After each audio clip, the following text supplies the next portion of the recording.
Okay, welcome everyone. I decided it was finally time to turn on the video and everything like that. So if you're still, I know some people are probably still just getting sorted with the IT side of things. So we are recording it. So providing that it's all turns out okay and we don't have any IT mishaps or anything like that, we will have this available for anyone that wants to go back and have a look at anything.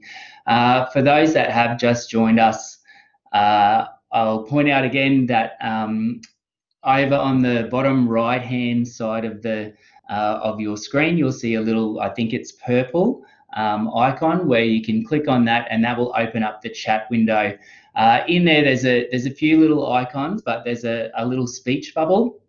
So if you click on that, you will be able to start posting some questions, which we will hopefully be able to work through as we go, but also there'll be some time for Q&A at the end. I understand that a few people will more than likely have some specific questions about their child or some real specifics about what the college can offer. I'll try and get to some of those, but I will have contact details available for people, and you can obviously send through. I'll stay online and maybe type some to people at the end, but you can always pop in and talk to anyone when you pick up an enrolment package as well. But I'll get all through to all of that information as we go through. So it feels a little bit weird, I have to point out, talking to the screen. I'd much rather meet everyone in person, obviously, with everything the way that it is at the moment. That's quite difficult to do. So we're trialing this. I'm hoping that it will go reasonably trouble-free, but we'll see how we go. So I'll get into it, and then obviously I understand that some people will be joining and leaving as we go, given that it's right in the middle of everyone's evening. So I'll aim to have everything wrapped up by about 6:30, and then obviously some Q&A at the end of that. So for those watching, obviously, that haven't met me before or seen me around the college, my name is Darren Gibson, and I'm the Deputy Principal that looks after Year 7 at the moment, and as such, I'm looking after the Year 6 into 7 transition. So this is just, I guess, one of the first primary information sessions that we will run. We may do another one later on, but it will lead into, obviously, anyone who's considering enrolling their student into Year 7 at Chancellor, coming in and picking up the enrolment package and then starting that process, obviously moving that big daunting step from primary into secondary. I will talk, obviously, some specifics as we progress through, and we'll go from there.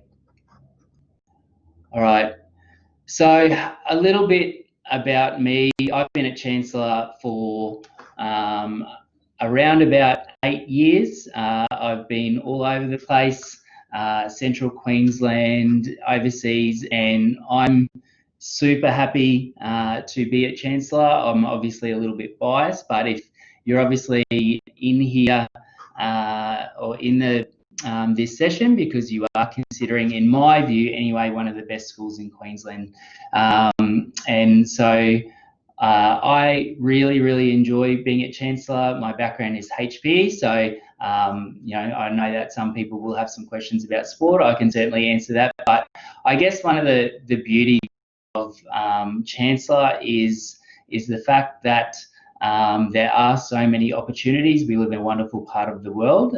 We've got great staff, and we've got a really good junior secondary program that I'm keen to, I guess, talk to everyone about.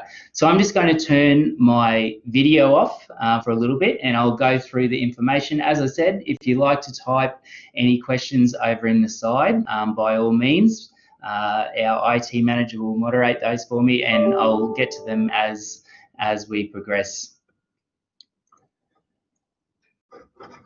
Okay, so, all right, the first, I guess, and the slide that we'll always lead off with is our school charter. So there's two things that we really try to push with all of our students. The main one, and it's our motto, is we want all students, to be the best they can be. And the way that we really try to incorporate that into our school is through the 5 C's. So it's obviously Chancellor provides great academic opportunities for all students, but all schools, but certainly at Chancellor, will always promote more than just the academic side of things, because what we want from all of our young people is to exit here with as many opportunities as possible, and that goes down to being a nice, well-rounded student when they leave here, no matter which pathway they choose to go. So our 5 C's, and what we want from all of our students, and you'll see it and hear it all through their years at Chancellor, is care, cooperation, courtesy, challenge, and commitment. And that will, obviously, that's the keystone of everything that we do here. So for this information session, so I'm just going to go through an introduction into junior secondary, what it looks like, what it feels like at Chancellor, the enrolment process. Then I'm going to hand over to our IT manager, who will talk a little bit about the bring your own device or laptop program, and a little bit about getting to from school. And through that, we'll talk a little bit about all of the extracurricular opportunities and things like that. Okay, so just to give you an idea, Chancellor is a beast of a school. It's a big school, but one of the things that I really like about it is that particularly coming into year 7, it still very much has a primary school feel. So while we'll more than likely have 15 classes, and I know that that's really daunting for some year 6 students, the reality is that they still remain in that one class for at least 80% of their classes. So particularly in year 7, we like to wrap them up and really look after them, because we understand that transition can be quite difficult, particularly some of those students coming from smaller schools. But I guess, we can't shy away from it. We are a big place, so we have roughly 1,150 students in years 7 to 9. But part of the, I guess, one of the advantages, and there's good things and bad things about being so big, but one of them is that with a big school, we also have a lot of really talented staff that have some really strong areas of expertise. So if you have a look at the screen there, so we've got a huge amount of support staff, including school nurses, guidance officers. We've got a chaplain. We have a really big learning support staff. We have behaviour management staff that do a lot of great work with anyone who may be at risk from disengaging, and also just to support students through any roadblocks that they might have in either feeling safe, supported, or generally happy with their school. We've also got a big admin team, so we've got the executive principal that oversees both the secondary and the primary campus. We have a campus principal on each. We actually have 5 deputy principals now on the secondary campus. We've got a whole range of HODs, curriculum HODs, teaching and learning HODs, student engagement HODs. So I guess the bottom line is that we're big, but in my opinion anyway, it doesn't feel like a big place. It feels like a small, nice school, and there's a lot of support out there for all of our students.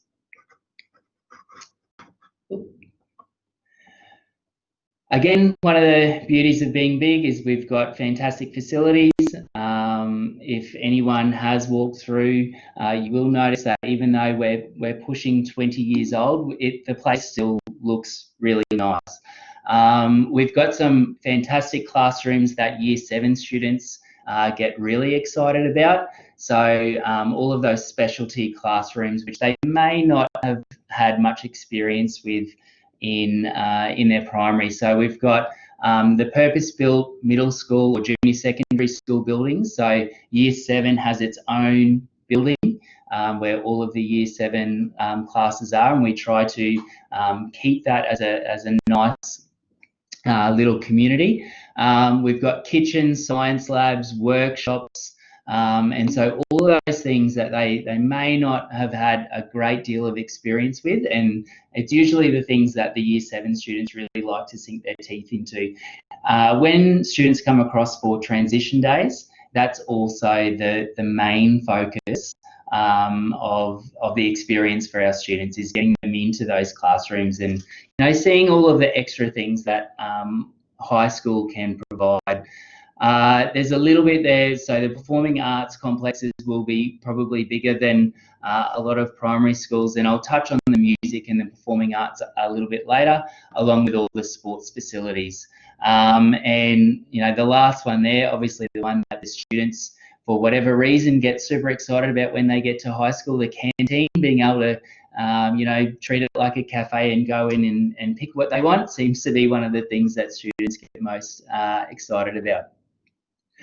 All right, I'll skip through the next little ones pretty quickly because I've already touched on it, but there's a whole lot of information on our website. So as I said, through the 5 Cs, we're all about building positive relationships and trying to help students to be the best they can be, by making sure that they're feeling happy, supported in their learning, but also to make sure that they can track themselves, and we're building those skills like resilience and problem solving so that they can be successful in any situation they find themselves in, not just within a classroom.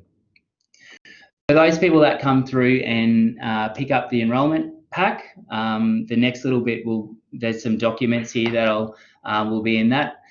But in Year 7, you can see that the curriculum generally is split up into the core curriculum, our enhanced learning opportunities. They're commonly referred to as ELOs or electives.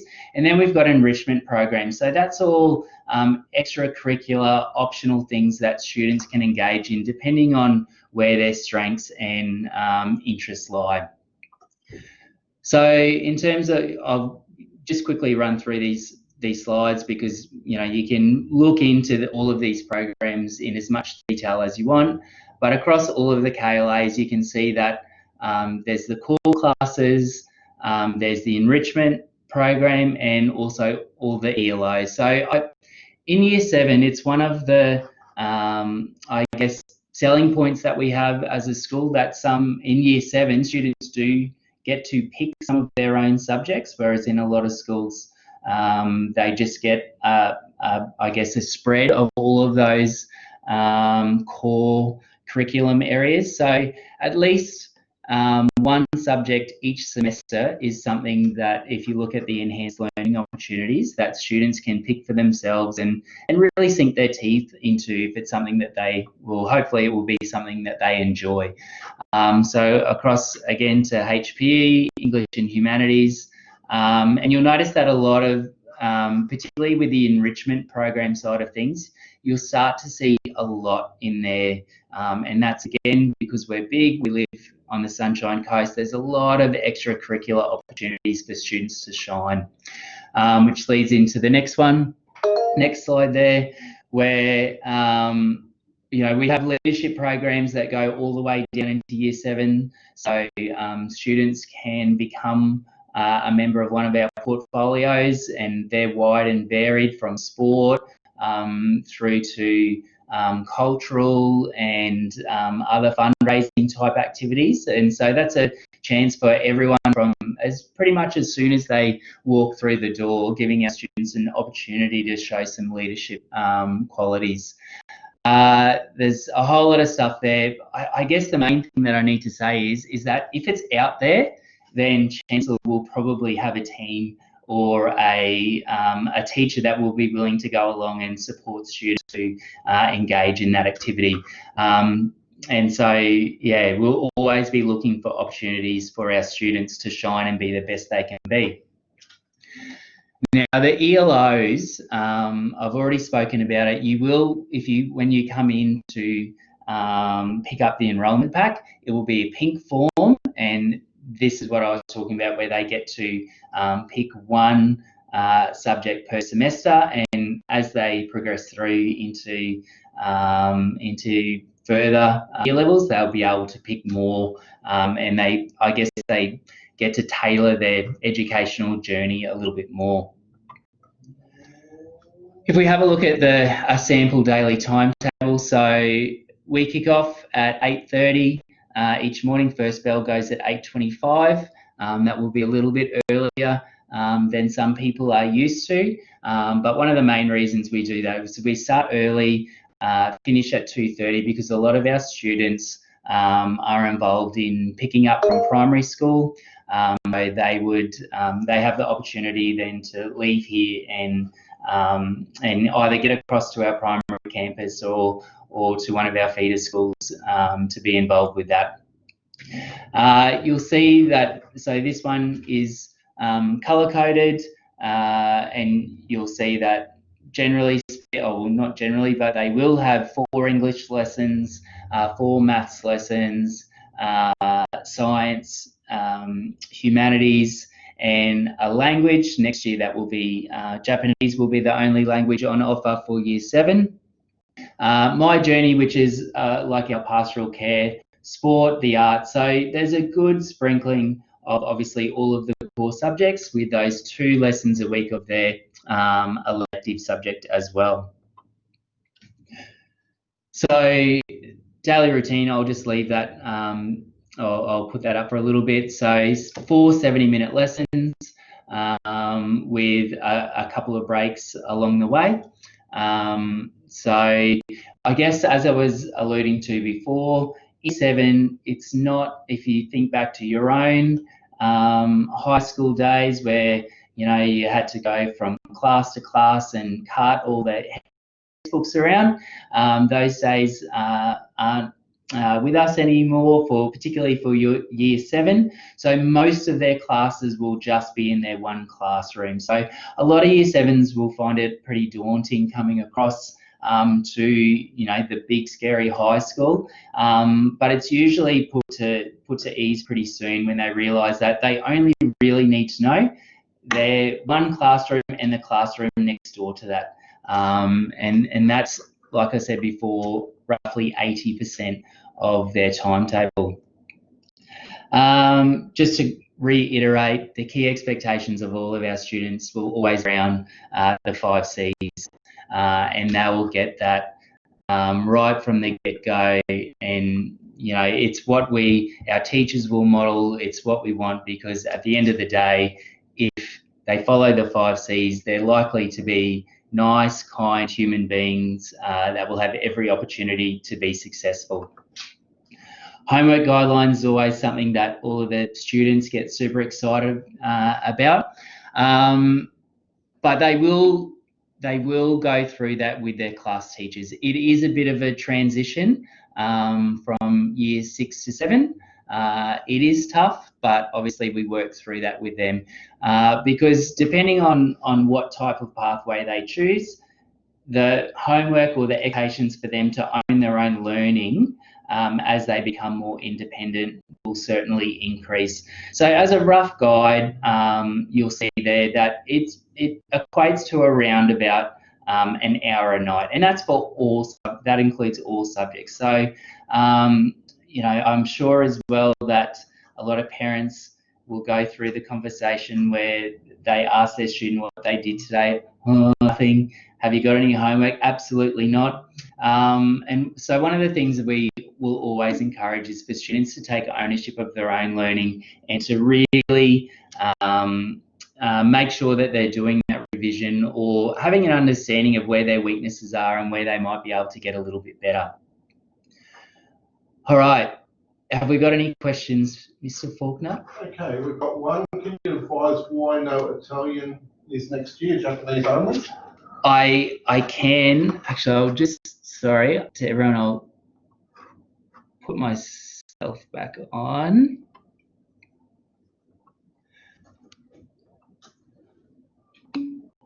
Okay, so with Italian, it will be on, will continue to be on offer, but unfortunately, distance ed will be the way forward for some of those the students, that are really interested in Italian. It basically boils down to resourcing and having staff on the ground to be able to timetable it effectively. So I understand that some parents won't like that, but you know, it would be very difficult to be able to have enough Italian teachers to cover the whole college for next year.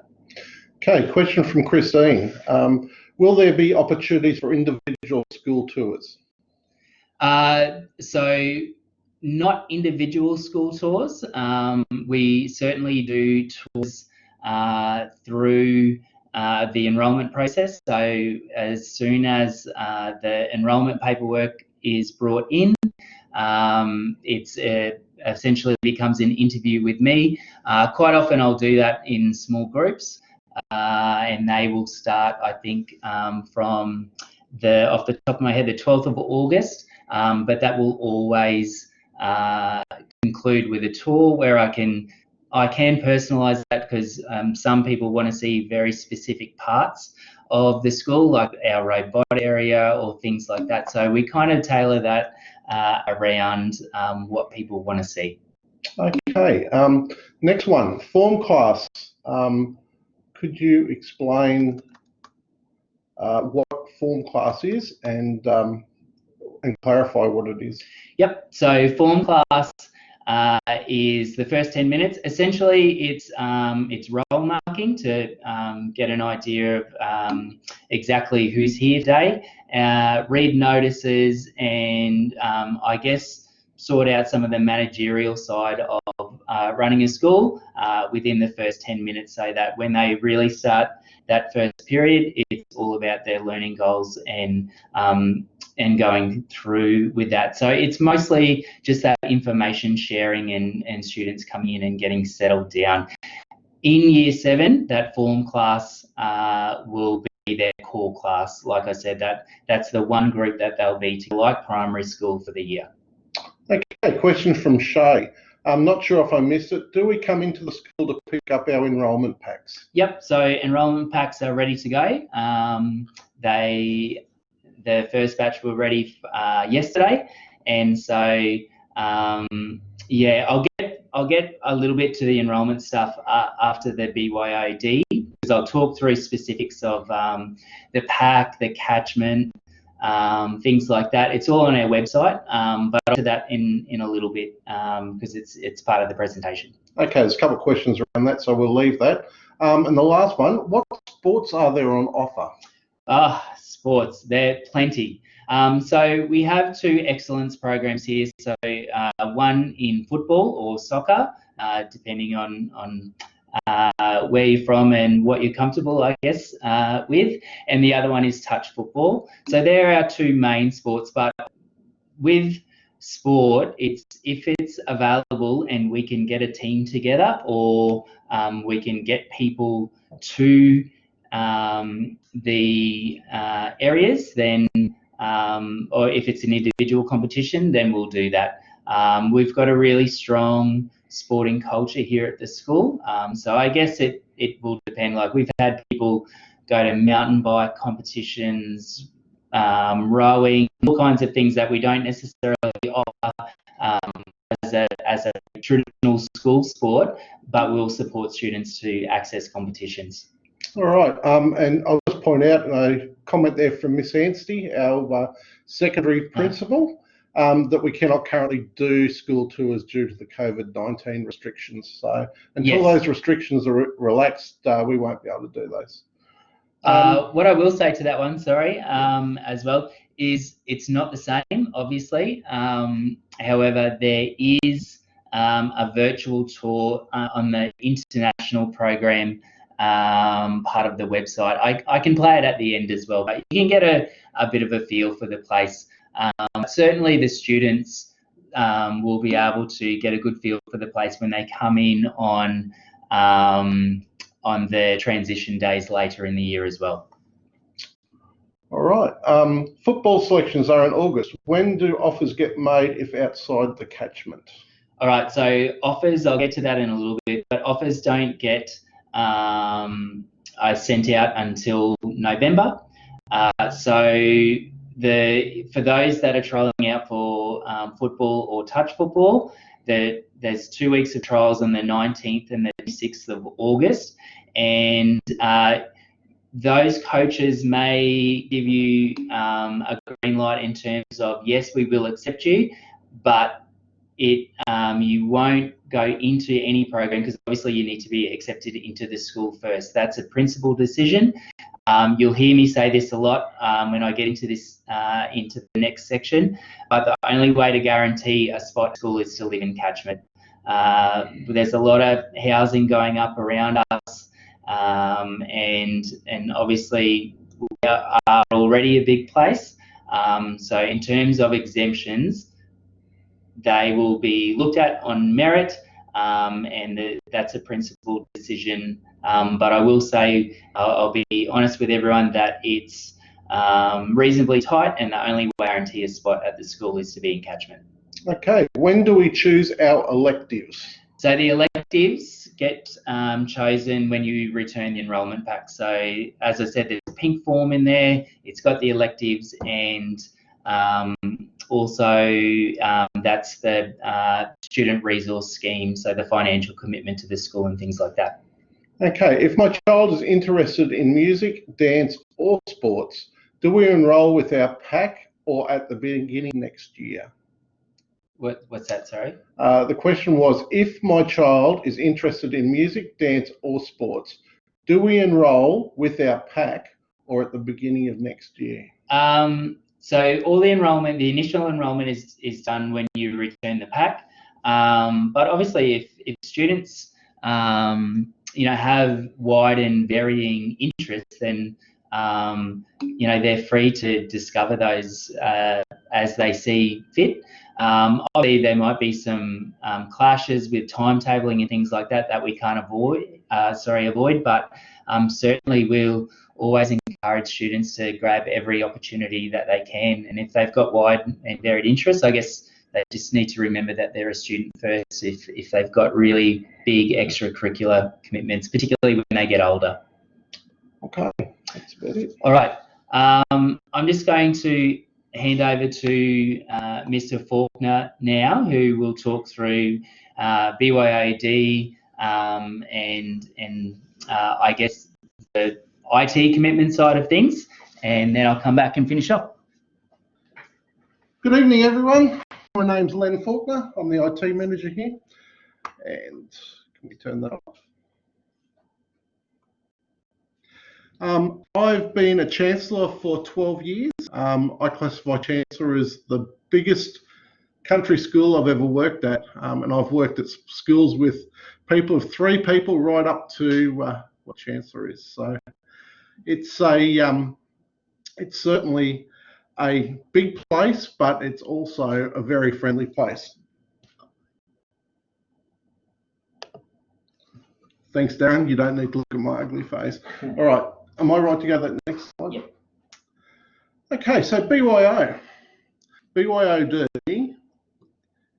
is basically what it says, bring your own device to school. So our current BYOD program is from years 4 to 12, and every student is encouraged to bring their own laptop to school every day.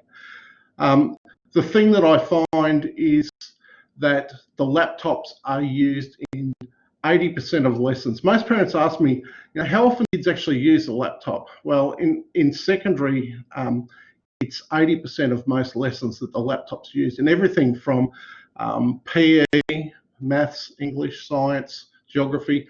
The laptop is not just a note-taking device, it's a research device. So we encourage students to have their laptops here every day. Our specification that's up on the website is a very, very basic specification. I won't go into specs too far, but the next slide will actually have the spec up there with all with a picture of our website that has very detailed information around what laptops and that are required. Now, I have a lot of parents ring me and say, I've got no idea. And I'm available for any parent to ask questions, review laptops, have a look at specs for you, and just advise whether, yes, it is okay or no, it's not. I have a lot of parents with laptops that are older siblings have had that they want to know, will it work? Well, my contact details will be at the end of this slide, and I'm always available. So email, phone call, whatever, I'm more than happy to look. Our wireless conductivity at Chancellor State College is one of the leading in the state. We have rolled out a new wireless program here with over 120 wireless access points. So no matter where you go in the school, students can log in and use the internet. So our BYO program has a network storage area where the students can both store their information and teachers can put work up for students, which happens basically on a day-to-day. The filtered internet is based around the Education Queensland filtering, so you don't need anything specifically on the laptop.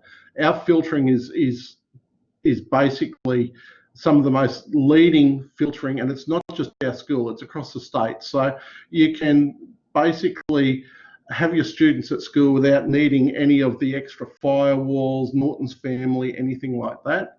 All learning materials are both at the school, and we also use, which we've used a lot during COVID, the Learning Place, which allows students to do work, submit work, both via internet, via email, via the Learning Place. We also have large multifunction devices in the libraries and in all the teaching blocks, so students get to.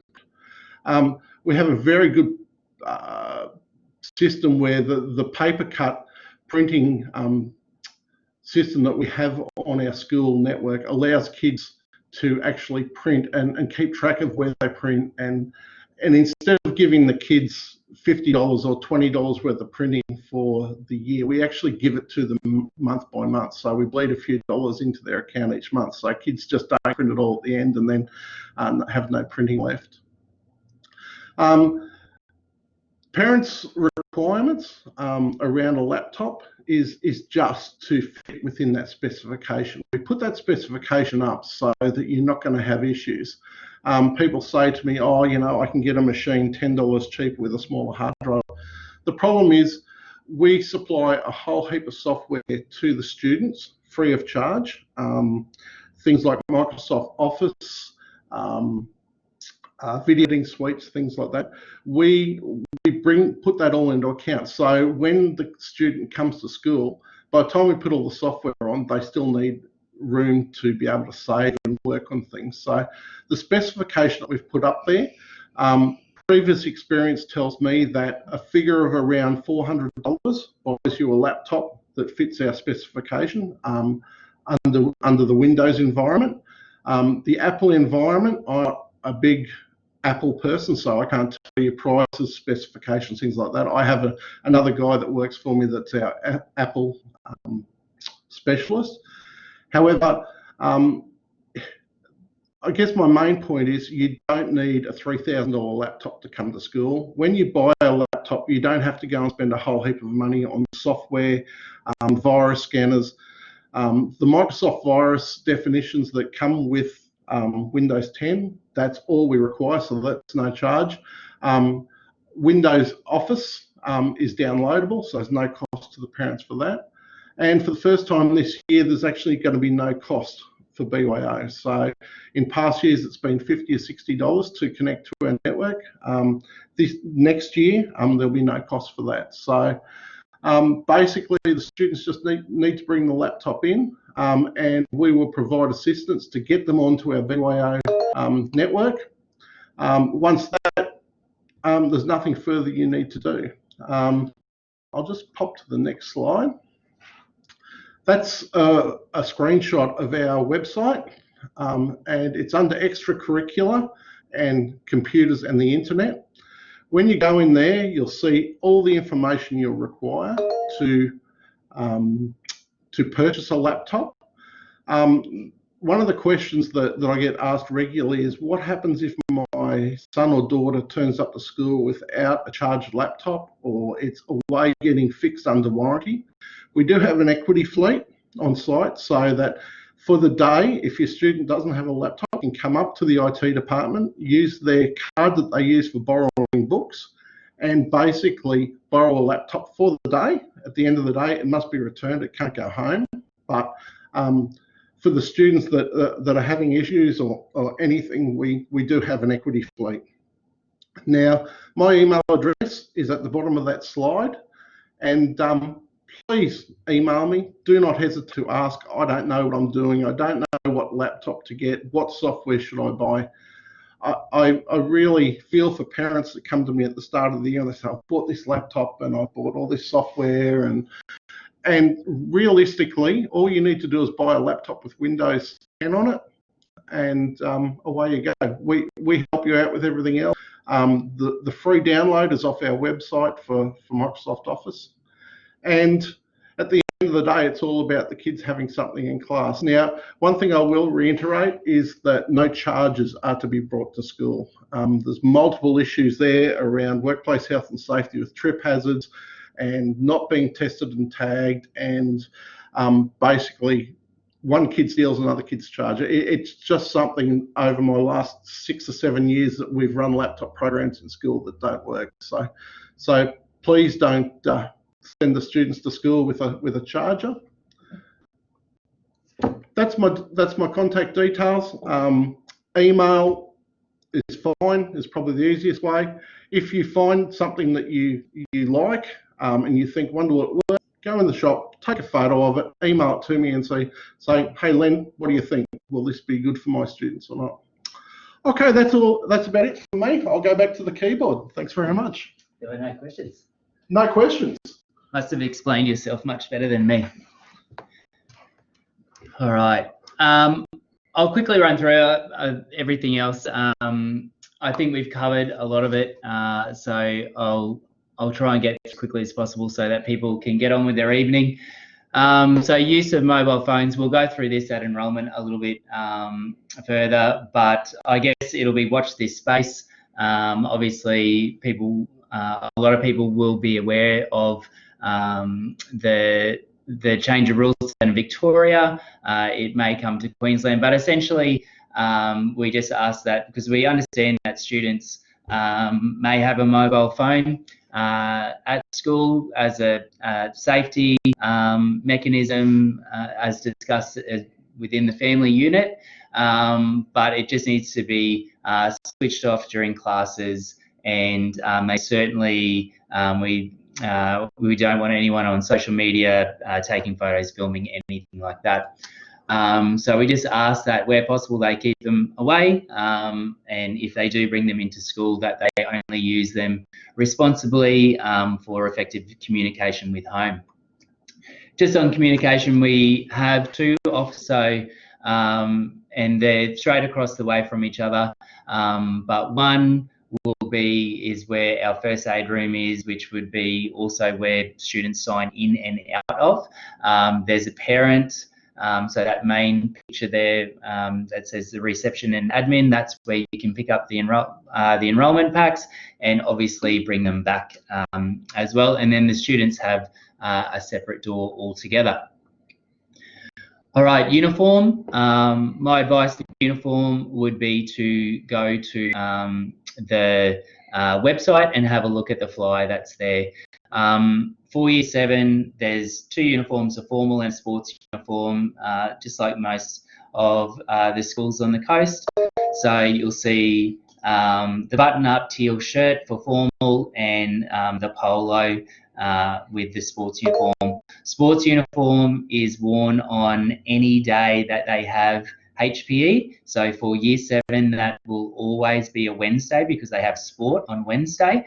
And then it will just be a matter of looking at their timetable and seeing when they have HPE class. Depending on what elective they choose, that can also be a day where they would wear sports uniform. So we don't expect students to wear their formal uniform and change into sports uniform. If they have sport or a HB class on for that day, then they can wear their sports uniform. Regardless of which uniform they're in, it is really important that they have the right shoes. So look, they can change into particular sports shoes for those classes, but my advice would be, particularly with Year 7 students, is the more stuff that you send them with, the less chance there is of it coming home with them. So most students opt for, I guess, a everything type shoe.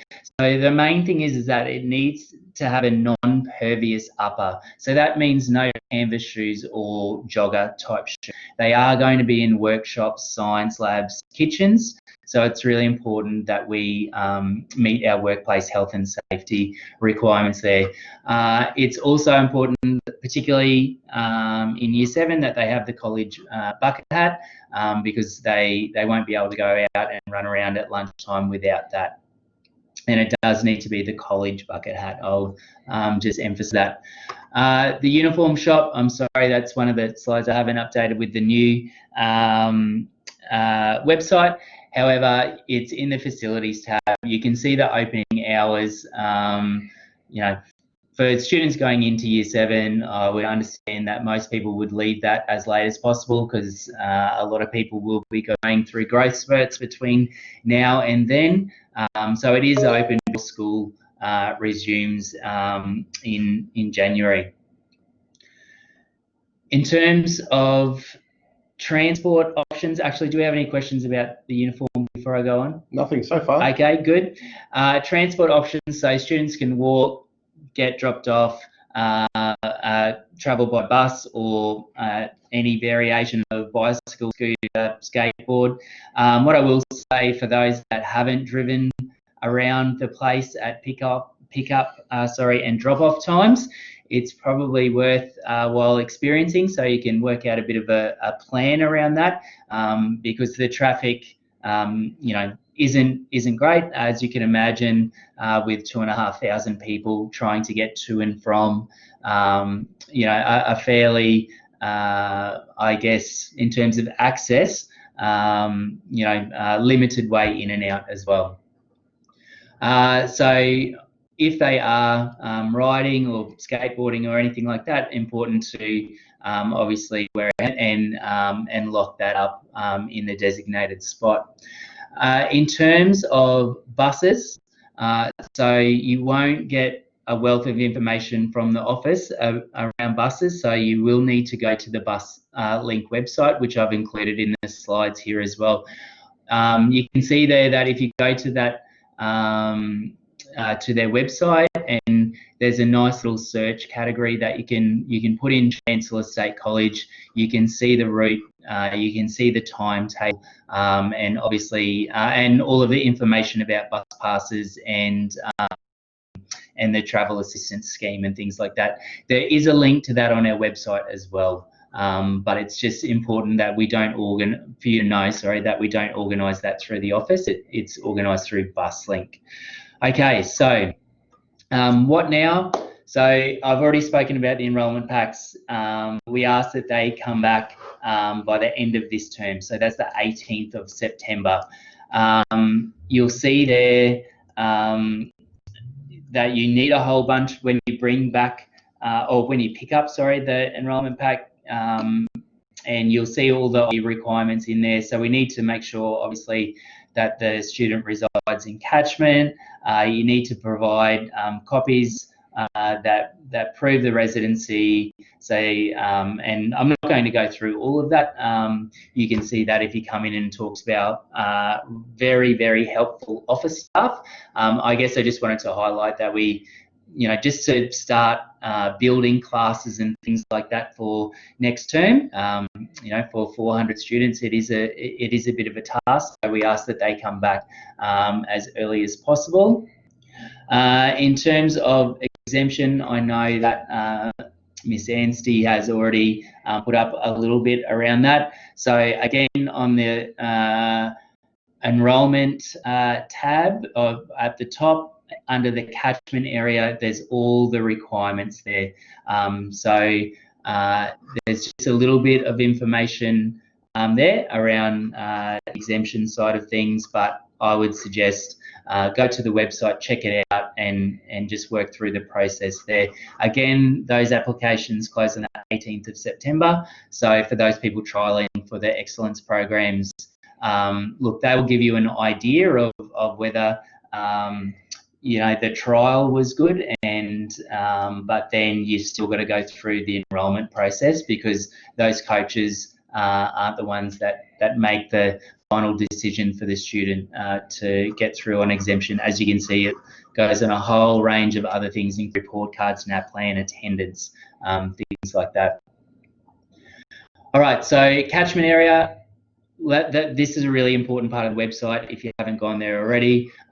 So you can see in there, it has a little bit about the catchment area, and then there's also a map. It will look something like that, but you can drill down into that and have a really good look. Okay, so in the pack, you'll get the prospectus, you'll get the enrolment form, mediations, internet usage, things like that, and a whole lot of information. For those that are interested in instrumental music, you'll see that, the dress code, the retail shop order form, the stationery list, and I will also talk through in a little bit more detail a lot of that type of stuff in the enrolment interview once they start on the 12th of August. So I've got the key dates there as well. This has gone out to all of our feeder schools. So we're obviously currently at the parent information night. We've got a few things coming up. For those that are interested in the Sport Excellence program, I would again encourage you to go to the website, have a look at the contact details for the managers of those programs. Just touch base with them about those trials and any extra information so that they know that you're coming. The exemptions I've already gone through, but there's just an example of the exemption form.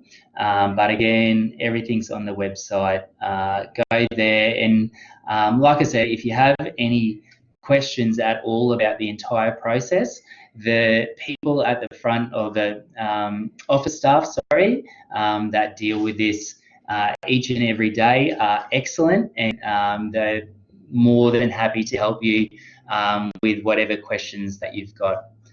All right, so that's pretty much everything that I needed to go through. So I appreciate everyone for giving up their time.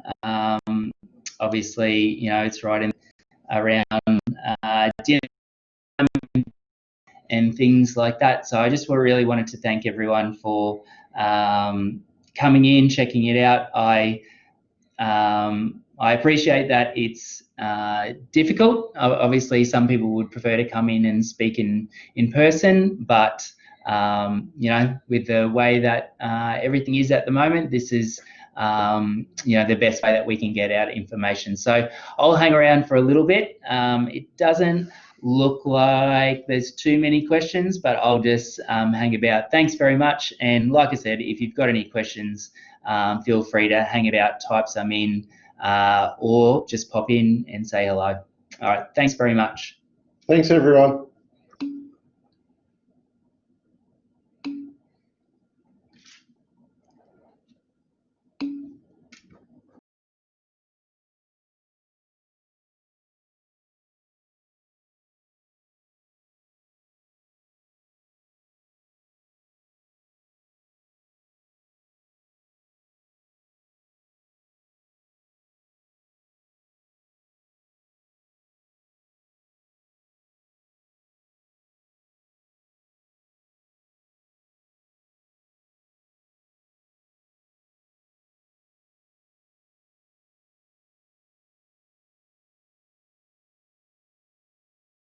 exemption?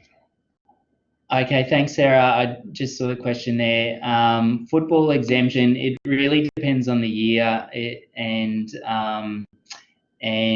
how many we have, what it's looking like in terms of enrolment. So I can't give you a hard answer on that.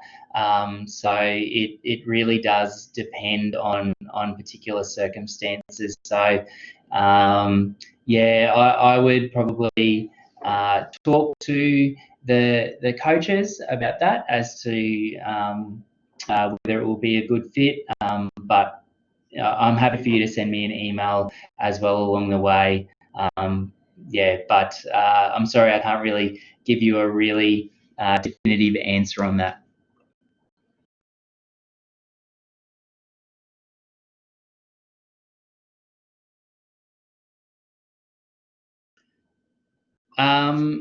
Oh, yes is the easy answer to that one, and it depends on where the interests lie in music. So I'll quickly talk through.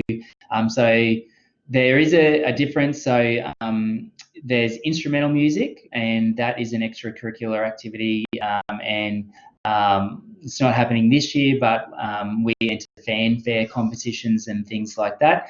And depending on what instrument they play, they can be part of their stage band, ensemble, strings, whatever it may be.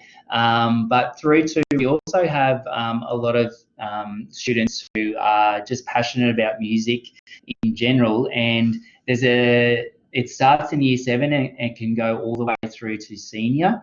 So it's music as a subject. And that looks more at the performance and composition side of things, and can include electronic music and not your traditional instrumental music type thing. So I guess it does depend on, in terms of exactly where their interests lie, but we do have some excellent both instrumental music teachers and music teachers with our music extension going through. And I think if it wasn't last year, it was the year before, we had students going off to the Conservatorium of Music. Okay, a question from Zoe, when do the kids choose subjects? So the subjects, so they only really get to choose their elective, and that's done on the form in the enrolment pack. I just saw another question come through about individual interviews. So we do those as well on some parent requests, particularly if we need to discuss certain things that wouldn't be appropriate or leave people feeling comfortable in a group environment. So we certainly do individual enrolment opportunities as well. And that would just be a conversation with our front office to make sure that that's set up that way.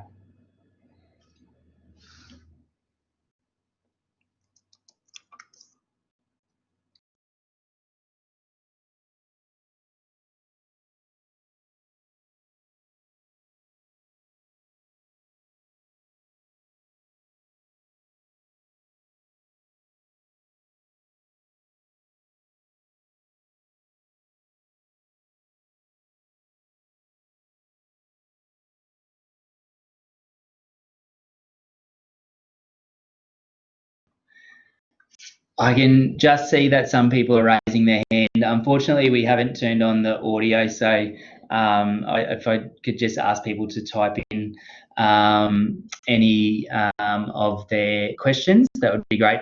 Marine Adventures. So I didn't mention that with the electives, so there is actually on the website as well a subject handbook, so you can go in and actually read about all of the electives. But in a nutshell, Marine Adventures is like a year 7 version of I guess marine science. So they look at marine ecosystems, things like that. They do a little bit of snorkeling, but it's mostly to do with marine science.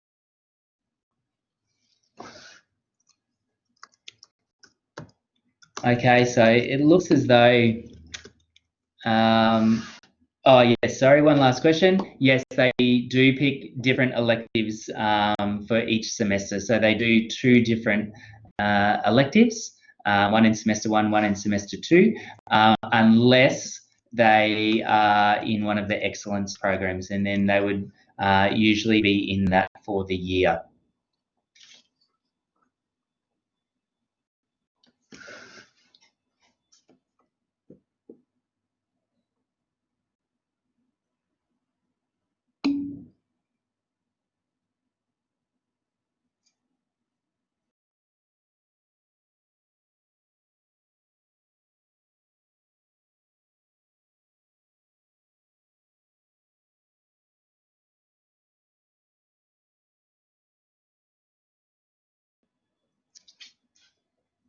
Okay, it looks as though we probably have the questions starting to get up.